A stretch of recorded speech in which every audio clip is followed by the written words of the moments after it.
مدد کی ضرورت ہوگی۔ زمانہ 40 ہجری گزر گیا، اہل بیت یہاں سے مدینے چلے گئے، پھر کربلا آئے اور سن 61 ہجری 10 محرم پہ عاشور کا وقت آ گیا کہ جس وقت حسین کے سر و تن میں جدائی ہو گئی، پوری دنیا خون رونے لگی۔ زمین کو سے پتھر اٹھایا جائے تو خون نکلتا تھا، آسمان خون روتا تھا، پرندے خون روتے تھے، کائنات رو رہی تھی۔ اسی اسنا میں جب بیویوں کو کوئی ہوش نہیں تھا، اسی میں ایک آواز آئی، ابھی اپنے گھوڑوں سے نہ اترنا۔ کیوں؟ اس لیے کہ ابھی حسین کے لاشے کو پامال کرنا ہے۔ عزیزو، آپ نے ہمیشہ روایت سنی ہوگی یہ، اور جملہ بھی سنا ہوگا کہ نال بندی ہوئی۔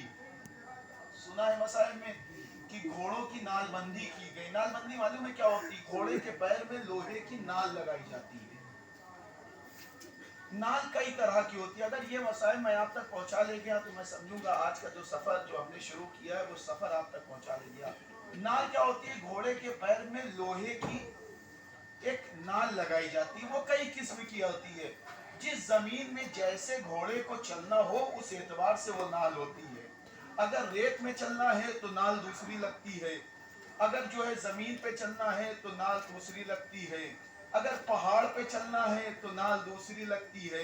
تو جو گھوڑوں کے پیروں میں نال لگی تھی وہ ریت میں چلنے والی تھی، اس نال کو نکالا گیا اور ایک دوسری نال لگائی گئی، وہ نال کے جو پہاڑوں پہ چڑھنے کے لیے لگائی جاتی ہے۔ اس کی کیفیت آپ جانتے کیا ہوتی ہے؟ جو پہاڑوں پہ چڑھنے کے لیے نال لگائی جاتی ہے، ان نال میں، اس لوہے کی نال میں چھوٹے چھوٹے کیلے وقت کی طرح ہوتی ہے تاکہ وہ آرام سے پہاڑ پہ چڑھ سکے۔ امام حسین کا جب لاشا پامال کرنے کے لیے نال بدلی گئی تو معلوم ہے کون سی لگائی گئی؟ وہ نال لگائی گئی جو پہاڑوں پہ چڑھنے کے لیے لگایا جاتا تھا، یعنی اس نال میں چھوٹی چھوٹی کیلیں تھی۔ آواز اٹھی، ابھی نہ اترو ابھی گھوڑے سے۔ کیوں؟ اس لیے کہ ابھی لاشا پامال کرنا ہے۔ کہتے جناب فضہ کے کان میں یہ آواز پہنچی، جناب فضہ دھوڑتی دھوڑتی جناب زینب کے پاس آئیں، آ کے کہتی بی بی قیامت ہو گئی، قیامت۔ ایک بار جناب زینب نے پلٹ کے کہا میرا اکبر مر گیا، اس سے بڑی قیامت کیا ہوگی؟ میرا اولو محمد چلے گئے، اس سے بڑی قیامت کیا ہوگی؟ میرا قاسم چلا گیا، اس سے بڑی قیامت کیا ہوگی؟ میرا عباس چلا گیا، اس سے بڑی قیامت کیا ہوگی؟ میرا حسین بھی چلا گیا، اے اماں فضہ اب اس سے بڑی قیامت کیا ہوگی؟ جناب فضہ نے پلٹ کے کہا بی بی میں مقتل سے آ رہی ہوں، مقتل میں یہ اعلان ہو رہا ہے ابھی گھوڑوں سے نہ اترو، ابھی سے عزیرہ کے لال کا لاشا پامال کرنا ہے۔ ایک بار جناب زینب نے جناب فضہ سے کہا اے اماں فضہ کچھ کرو، میرے بھائی کا جنازہ بچا لو۔ کہتے ہیں پسے پردہ پسے پشت خیمہ جناب فضہ پہنچی، آواز دی یا ابا الحارث این انتا، اے ابا حارث کہاں ہو تم؟ تمہیں علی کی کنیز بلا رہی ہے۔ کہتے یہ آواز بلند ہونی تھی، اسی صحرا سے ایک شیر برآمد ہوا، حسین کے جنازے کے پاس آ کر بیٹھ گیا۔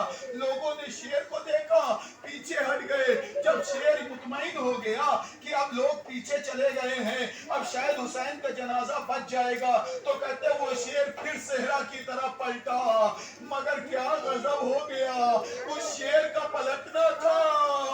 ادھر 18 گھوڑے حسین کے کٹے ہوئے جسم کے اوپر دوڑا دیے گئے، ادھر کے گھوڑے ادھر، ادھر کے گھوڑے ادھر۔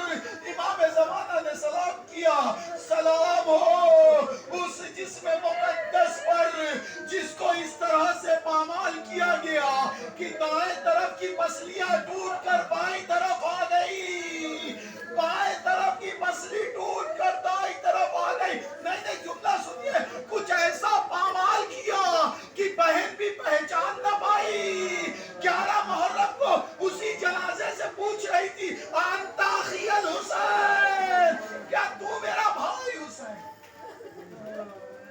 اس سے عالم الذی نزل انا للہ و انا الیہ راجعون۔ رضا بقضاء و تسلیما لامر۔ ہم یہاں جو ہے مقام شیر فضہ کی زیارت کریں گے، اور زیارت کر کے انشاءاللہ یہاں سے ہم خیمہ گاہ کی طرف روانہ